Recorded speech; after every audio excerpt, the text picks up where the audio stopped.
পাড়ার সাথে খুব কমই নিয়ে যাই ডাক্তারের কাছে। আমার বড় ছেলেকে আমি 1 বছর যখন ওর ছিল তখন থেকে আমি এই পাতা কাতার রস খাওয়াচ্ছি, আর এখন অবধি ও খাচ্ছে। এখন ওর 14 ইয়ার্স চলছে, 14 বছর চলছে।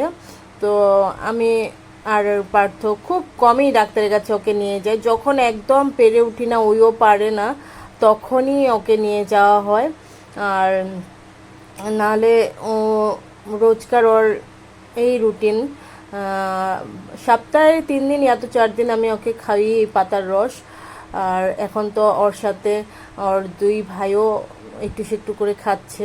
আমি ওদেরকেও 1 চামচ 2 চামচ করে খাওয়াই, বেশি খাওয়াই না।